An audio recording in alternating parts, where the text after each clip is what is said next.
नमस्कार। आदर्श शिक्षण संस्थान की ऑनलाइन क्लास में आप सभी भैया बहनों का हार्दिक स्वागत एवं अभिनंदन। आज हम कक्षा 12वीं विषय हिंदी साहित्य का पाठ क्रमांक 1 का शेष जो पाठ रहा है उसका अध्ययन करेंगे। इससे पहले हमने 4 वीडियो देख चुके हैं। सबसे पहले वीडियो में हमने जयशंकर प्रसाद का परिचय पढ़ा और उसके बाद में हमने जो देवसेना का पाठ है इस देवसेना पाठ का परिचय पढ़ा या देवसेना पाठ का जो पाठ परिचय आया है वो पढ़ा।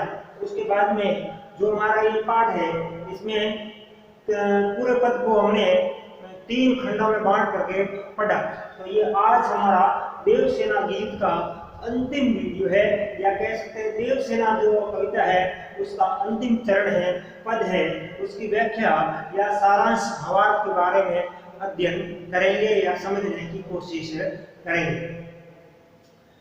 तो इसकी पूर्व क्लास में पढ़ा चुके हैं। देवसेना का गीत है, किससे लिया गया है? कृष्णगुप्त नाटक से अवतरित किया गया है या लिया गया है। पंक्तियां पढ़ते हैं। देवसेना के बारे में थोड़ी भूमिका के बारे में बात करते हैं। देवसेना कौन है या देवसेना किसकी बहन है और स्कंदगुप्त कौन है या स्कंदगुप्त से इसका क्या संबंध है। तो उसके पहले हमने कहा है कि देवसेना मालवा के राजा बंधुवर्मा की बहन है और जब भारत में हुणों का आक्रमण होता है उस समय बंधुवर्मा का पूरा परिवार देवसेना को छोड़ करके सारा वीर गति को प्राप्त करते हैं और देवसेना अपने भाई के सपने को साकार करना चाहती है। तब वो स्कंदगुप्त को चाहती है।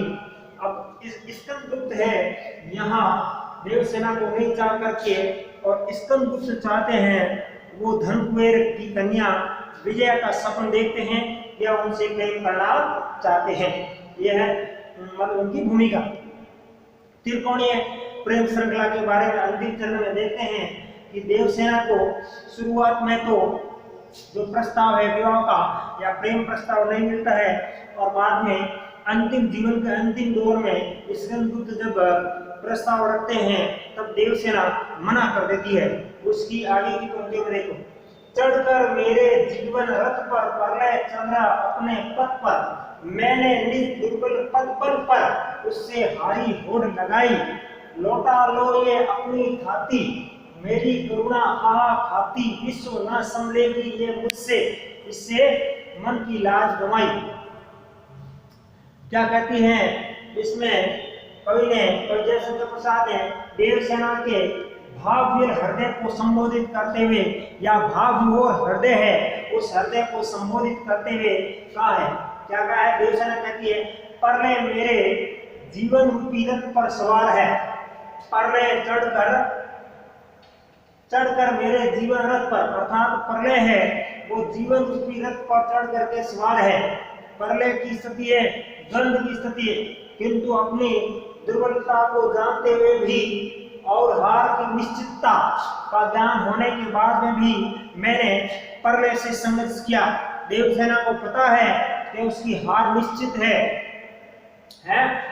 देवसेना क्या कहती है कि हार की निश्चितता तय का ज्ञान होने के बाद में भी मैंने प्रलय से संघर्ष किया या उस कठिनाइयों को चुनौतियों को चुना। चढ़कर मेरे जीवन रथ पर जीवन रूपी रथ पर चढ़ करके और प्रलय चल रहा अपने पथ पर और प्रलय भी अपने रास्ते पर चल रहा है। और उस रथ पर चढ़ने पर क्या करी? मैंने निज दुर्बलता पद बल पर मैंने अपनी मेरी कमजोरी या मेरे हार या दुर्बलता पर भी मैंने हमेशा उससे हारी होड़ लगाई है। हारी हुई भी होड़ लगाना विरोधाभास अलंकार या विरोधाभास जैसी बात है। क्या कहती आगे? मैंने प्रलय से सब संघर्ष किया है। हार के बाद भी मैंने स्पर्धा प्रतिस्पर्धा या होड़ा होड़ी नहीं छोड़ी है। सारांश यह भाव यह है कि मिटने का पूर्ण ज्ञान था अर्थात देवसेना को लग रहा था कि उसका अस्तित्व रहने वाला नहीं है। ज्ञान होने पर भी मैंने कभी हृदय से पराजय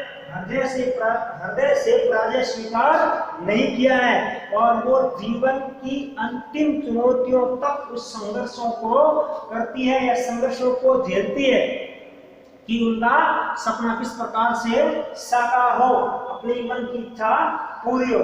और अंत में देवसेना भाववीर होकर संसार को संबोधित करती है। क्या कहती है? विश्व ना समझेगी मैं मुझसे, इससे मन की लाज गुनाई। यहाँ यह संसार को संबोधित करते हुए कहती हैं, क्या कहती हैं कि आपने मुझको विश्वास रूपी धरोहर सौंप रखी है। यहाँ स्कंदगुप्त के माध्यम से वो संसार को संबोधित करती हुई कहती है कि आपने मुझे जो विश्वास रूपी धरोहर सौंप रखी है, थाती शब्द होता है धरोहर, ठीक है ना, जो धरोहर है, प्रेम है, वो सौंप रखा है, वो अब क्या है, उसे अब वापस ले लो। अर्थात मैं इस प्रेम को अब पूर्ण रूप से निभा नहीं पाऊंगी। और क्या कहती है? मैं करुणा से भरकर वेदनामयी बन गई हूँ। अर्थात मैं करुणा में रह करके, वेदना में रह करके, पीड़ा में, दुख में रह करके वेदनामयी ही हो गई हूँ। आपने मुझको जो भार सौंपा है, जिम्मेदारी सौंपी है, या जो क्या कह सकते हैं, काम सौंपा है, मैं उसे संभाल नहीं पाई या मैं उस मुताबिक काम नहीं कर पाई। इस कारण मैं लज्जित हूँ, मेरे मन की लज्जा जा चुकी है, इससे मन की लाज गुनाई। अर्थात स्वयं अपने आप को देवसेना लज्जित महसूस कर रही है। ठीक है, तो पाठ में पूरे जो जितने पद थे उसमें आखिरी चरण या आखिरी पद जो था वो हमने पढ़ा। उससे पहले हमने एक एक करके और 3 चरण में पूरी व्याख्या पढ़ी है। और इसके बाद में हम जो पाठ पढ़ेंगे, आप कह सकते हैं जयशंकर प्रसाद की दूसरे, ये पहले नंबर की कविता है और दूसरे नंबर की कविता है कार्नेलिया का गीत। तो इसके बाद में हम कार्नेलिया का जो गीत है उस पाठ परिचय को पढ़ेंगे। पाठ परिचय में क्या चीज आई है, कार्नेलिया का गीत है वो हमें क्या शिक्षा देता है, या उसके माध्यम से कवि जयशंकर प्रसाद में क्या बताना चाहते हैं। तो देवसेना का पाठ था, उसका सारांश हमने पूरा पढ़ा और समझा। ठीक है, और आगे हम प्रयास करेंगे कि कार्नेलिया का गीत है उस पाठ परिचय को हम समझने की कोशिश करेंगे।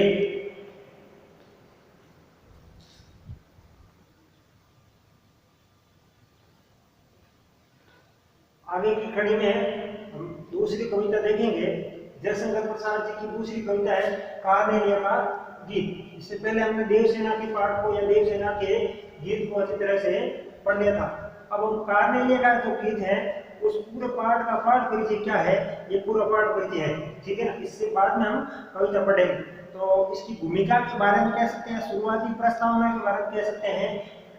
जयशंकर प्रसाद का जो एक नाटक है, ठीक है, जिसका नाम है चंद्रगुप्त नाटक, जो जयशंकर प्रसाद जी ने 1931 ईस्वी में लिखा था। ठीक है, और प्रसिद्ध नाटकों में गिना जाता है चंद्रगुप्त नाटक है। तो इस चंद्रगुप्त का एक ये दूसरा खंड या हिस्सा है। तो क्या है, कौन है कार्नेलिया, क्या परिचय है। तो इस कविता में कार्नेलिया का गीत है प्रसाद के चंद्रगुप्त नाटक से एक प्रसिद्ध नाटक गीत से लिया गया है। ठीक है, कार्नेलिया सिकंदर के सेनापति, सिकंदर का सेनापति है जिसका नाम है सेल्यूकस की बेटी है। तो कार्नेलिया वो सेल्यूकस की बेटी है, एक तो ये नाम है, और दूसरा नाम इसका एक हेलेना के नाम से भी जाना जाता है। दूसरा सेकंड नाम है हेलेना। तो परिचय में सबसे पहले कार्नेलिया कौन है, तो कार्नेलिया सिकंदर के सेनापति सेल्यूकस की बेटी है। अब आगे कहाँ है वो, क्या बताया है, सिंधु के किनारे, सिंधु के किनारे ग्रीक शिविर के पास वृक्ष के नीचे बैठी हुई है। और वो हेलेना या कार्नेलिया कहाँ बैठी हुई है, तो हमारे सिंधु है, ठीक है ना, सिंध क्षेत्र है या सिंधु के किनारे ग्रीक शिविर, इस जगह का नाम है। ग्रीक शिविर के पास में एक वृक्ष है और वृक्ष के नीचे वो कार्नेलिया बैठी हुई है। ठीक है, आगे क्या है, कहती है, क्या कहती है, तो अवतरण या डबल इनवर्टेड कॉमा लिखी, सिंधु का ये मनोहर तट, वो कह सकते हैं एक भारत देश का एक बॉर्डर के रूप में या कह सकते हैं किनारे के रूप में वहां बैठी और फिर उस भारत देश को देख रही है और देख के क्या कहते हैं, सिंधु का ये मनोहर, मनोहर का मतलब है मन को हरने वाला, ठीक है ना, विसर्ग संधि को लाना, मन धन हर, मनोहर तक जैसे मेरी आंखों के सामने एक नया चित्रपट उपस्थित कर रहा है। वो बैठी है वृक्ष के नीचे और बैठी हुई उस भारत भूमि को देखती है। भारत भूमि को देखकर वो कहती है भारत का जो मनोरम दृश्य है, वो मनोरम दृश्य मेरे सामने वो चित्र बनाया है या चित्र के जैसा, चित्रपट जैसा दृश्य उपस्थित कर रहा है। इस वातावरण से या इस माहौल से धीरे धीरे उड़ती हुई प्रशांत स्निग्धता, मतलब वहां से उड़ती हुई जो धारा है या प्रवाह वेग है, वो जैसे हृदय में घुस रही है, या जो जहां चलने वाली धीरे धीरे हवा का वातावरण है वो भी मानो हृदय में घुस रहा है या हृदय की तरफ वो आ रहा है, हवा के रूप में बात कर रही है। लंबी यात्रा करके जैसे मैं वहीं पहुंच गई हूं, वो कल्पना करती है, कल्पना जगत में जाकर कहती है मैं उस लंबी यात्रा करके ऐसा महसूस कर रही हूं कि मैं वहां पहुंच गई हूं जहां के लिए चली थी, या जो लक्ष्य करके केंद्रित करके या लक्ष्य करके केंद्रित करके बिंदु से मैं चली थी और मैं वहां तक यात्रा के लिए पहुंच गई हूं, ऐसा वो क्या करती है, कल्पना करती है। यह कितना निसर्ग सुंदर है, अर्थात वो उस वातावरण के बारे में और देश के बारे में कहती है ये कितना वातावरण मनोरम सुंदर है, कितना रमणीय है, जहां पर क्या कहते हैं सुंदर वातावरण के बारे में सब कहता है, कितना रमणीय है, रमणे के योग्य है या उसी मान। हाँ हाँ, वह आज वह भारतीय संगीत का पाठ देखूं भूल तो नहीं गई हूं, और वो भारत भूमि को याद करना चाहती कहती है मैं वो भारतीय पाठ देखूं। कई दिनों तक हमको चीज नहीं पढ़ते, भूल जाते हैं, देखना पड़ता है ना, वैसे वो कहती है कहीं मैं वो भारत का जो पाठ है या संगीत का पाठ है वो भूल तो नहीं गई हूं, ठीक है ना। तो वो तब वह गीत गाती है, जो हमारे पाठ में मैंने पढ़ती है ना, प्रमुख अरुणीय मधुमय देश हमारा, ठीक है ना, तो वो गीत गाती है और गीत की शुरुआत होती है अरुणीय मधुमय देश हमारा। इस गीत के माध्यम से, अब ये सारा जो यहाँ से चीज होगी, इस गीत के माध्यम से कार्नेलिया क्या बताना चाहती है, या इस गीत के सारांश के रूप में हम क्या कहेंगे, तो वो कहती है कि इस गीत में हमारे देश का गौरव गाथा तथा प्राकृतिक सौंदर्य को भारतवर्ष की विशिष्टता और पहचान के रूप में प्रस्तुत किया है। एक पंक्ति के रूप में या सारांश के रूप में पूछे कि कार्नेलिया का जो गीत है उसकी ध्रुव पंक्ति है अरुणीय मधुमय देश हमारा, इसके माध्यम से उसने कार्नेलिया ने क्या बताया, तो यहाँ से इसका सारांश होगा इस गीत में हमारे देश के की गौरव गाथा, एक नंबर बात गौरव गाथा, प्राकृतिक सौंदर्य को और भारतवर्ष की विशिष्टता और पहचान के रूप में प्रस्तुत किया है। ये जानकारी लिखेंगे, क्या बता रही, भारत का गौरवान इसमें किया है, प्राकृतिक सौंदर्य का वर्णन इसमें किया है, भारतवर्ष की विशिष्टता या पहचान या क्या खासियत है और पहचान के रूप में इस भारत को किस प्रकार से उसने प्रकट किया है। और क्या उसके साथ में उन्होंने ये भी कहा है, पक्षी भी अपने प्यारे घोंसले की कल्पना कर और जिस ओर उड़ते हैं वही प्यारा भारतवर्ष है। वो कहती है मानव तो मानव छोड़ो, मानव के साथ में पक्षी भी अगर घोंसले के लिए जो उड़ान करते हैं, उड़ान भरते हैं, तो पक्षियों का भी जो नजर है या उनका दृष्टिकोण है, उनका लक्ष्य है, वो क्या क्या होता है, पहले से तय है, वो भारतवर्षी होता है। वो चाहते हैं, उनका घोषणा भारतवर्ष में ही बनाना चाहते हैं। अनजान को भी सहारा देने, मतलब अनजान कोई राहगीर पथिक अगर निकलता है तो भी उनको सहारा देने वाला कौन सा देश है, वो मेरा भारत देश ही है। अनजान को भी सहारा देने और लहरों को भी, जो समुद्र के तट की जो लहरें होती हैं वही थपेड़े खाकर देखो आती है, उसको भी अगर सहारा किनारा देते हैं या किनारा जो देती है, वो विशेषता क्या है, वो भारत देश की विशेषता है या हमारे देश की विशेषता है कि लहरों की, हमारे देश की ये विशेषता है कि लहरों को भी किनारा देना। और हमारे देश में चाहे कोई भी हो, मानव मात्र है, मानव के साथ में पशु पक्षी भी है, और प्राकृतिक दृश्य में समुद्र तालाब जैसे लहर है, और लहरों को भी जो एकमात्र सहारा देने वाला अगर कोई काम करता है तो भारत देश है। सहयोग के रूप में मिलजुल कर रहने के संदर्भ में बात कही है। सही मायने में भारत देश की यही तो पहचान है। और माननीय की बात यह है कि हकीकत के अंदर देखा जाए तो भारत में यहाँ हर लोगों को हर प्रकार के रहने में शरण स्थली के रूप में माना जाता है। एक बार पूरे का अवलोकन देख लेते हैं। कौन है कार्नेलिया? कार्नेलिया है वो सिकंदर के सेनापति सेल्यूकस की बेटी है। दूसरा नाम हेलेना है। कार्नेलिया का गीत जयशंकर प्रसाद के चंद्रगुप्त नाटक से लिया गया है, जो कविवर जयशंकर प्रसाद ने 1931 में इसकी रचना किया, लिखा। कहाँ बैठी है कार्नेलिया? सिंधु के ग्रीक शिविर के पास में कार्नेलिया के वृक्ष के नीचे बैठी हुई है और कल्पना कर रही है। क्या कहती है? सिंधु का यह मनोहर तट जैसे मेरी आंखों के सामने एक नया चित्रपट उपस्थित कर रहा है। वो कहती है सिंधु का जो किनारे बैठी हुई और वो जो एक नया अध्याय है या कह सकते नया दृश्य है, वो मेरे सामने चित्रपट उपस्थित कर रहा है।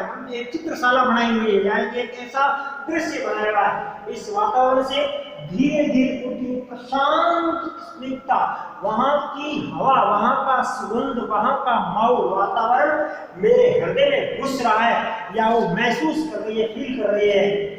लंबी यात्रा करके जैसे मैं वहीं पहुंच गई हूँ। कोई व्यक्ति कल्पना करता है मुझे वहां पहुंचना है, जिस स्थान पर पहुंचना है, और वो सोचता हाँ मैं वहां पहुंच गया, तो ऐसे वो महसूस कर रही है। और क्या कहती है? और जहां के लिए चली थी ये वहां पहुंच गई है। ये कितना निसर्ग सुंदर है, कितना रमणीय है। हाँ, वो इस प्राकृतिक दृश्य को बहुत सुंदर, रमणीय, मन को भाने वाला, मन को मोहित करने वाला दृश्य के बारे में कहती है। आज मैं भारतीय संगीत का पाठ देखो भूल गई तो नहीं हूँ कि वो आज वो भारतीय संगीत का जो पाठ है वो मैं देखूं, मैं भूल तो नहीं गई हूँ। ज्यादा दिन तक याद नहीं करते तो चीज भूल जाते हैं, तो उसको याद करती है और याद करती वो एक गीत गाती है। उस गीत का नाम सुनो की पंक्ति है, अरुणीय मधुमय देश हमारा। ठीक है, आगे क्या कहते हैं इस गीत में? कब यहाँ से साधन से इस गीत में हमारे देश के गौरव गाथा, प्राकृतिक सौंदर्य, भारतवर्ष की विशिष्टता, खासियता या पहचान के रूप में प्रस्तुत किया है। आगे तो ये तो भारतवर्ष की पहचान के साथ उन्होंने कहा है। पक्षियों के लिए भी अगर पक्षी घोंसला करने के लिए उड़ते हैं, कल्पना करते हैं, तो उनका टारगेट बिंदु या कह सकते हैं लक्ष्य करने का जो बिंदु होता है वो मेरा प्यारा भारत देश होता है। इसके साथ में ही अनजान लोग अगर कुछ सहारा लेने के लिए निकलता है तो ही वो भारत देश के लिए आता है। इसके साथ में समुद्र की जो लहरें होती हैं, लहरों को भी किनारा देने वाला ये मेरा प्यारा भारत देश है। ये मेरे भारत देश की विशेषता है। तो इस पूरे पाठ में या इस पूरे पाठ परिचय में ये पूरा पाठ परिचय है। ठीक है, कार्नेलिया के गीत का पूरा पाठ परिचय है। और इसके बाद में हम आगे जो लेंगे वो प्रसंग व्याख्या लेंगे। छोटी सी कविता है, ज्यादा बड़ी नहीं है, तो अगले क्लास में या अगले वीडियो में लेंगे। इसकी सारी पीडीएफ भी आपके ग्रुप में या आपका जो क्लास का ग्रुप है उसमें आएगा। आप सारे पाठ के जो प्रश्नोत्तर है जिससे संबंधित वो सारे प्रश्नोत्तर और पाठ में सप्रसंग व्याख्या करनी है। बोर्ड ने इस बार के जो नए पाठ्यक्रम में सप्रसंग व्याख्या और कवि परिचय को भी शामिल किया है। इसलिए आप पाठ परिचय और कवि परिचय, पीछे शब्दार्थ, देर का शब्दार्थ, प्रश्नोत्तर और सप्रसंग व्याख्या सब के सब पदों की करनी है। बोर्ड परीक्षा में वो सवाल निर्धारित किया गया है। तो आज की क्लास में हम इतना ही अध्ययन करेंगे। धन्यवाद। आगे मिलेंगे हम नेक्स्ट क्लास में। वो कार्य का जो सर्वप्रसंग व्याख्या पढ़ा होगा या बिंदु होगा वो हम आगे नेक्स्ट बार करेंगे। धन्यवाद।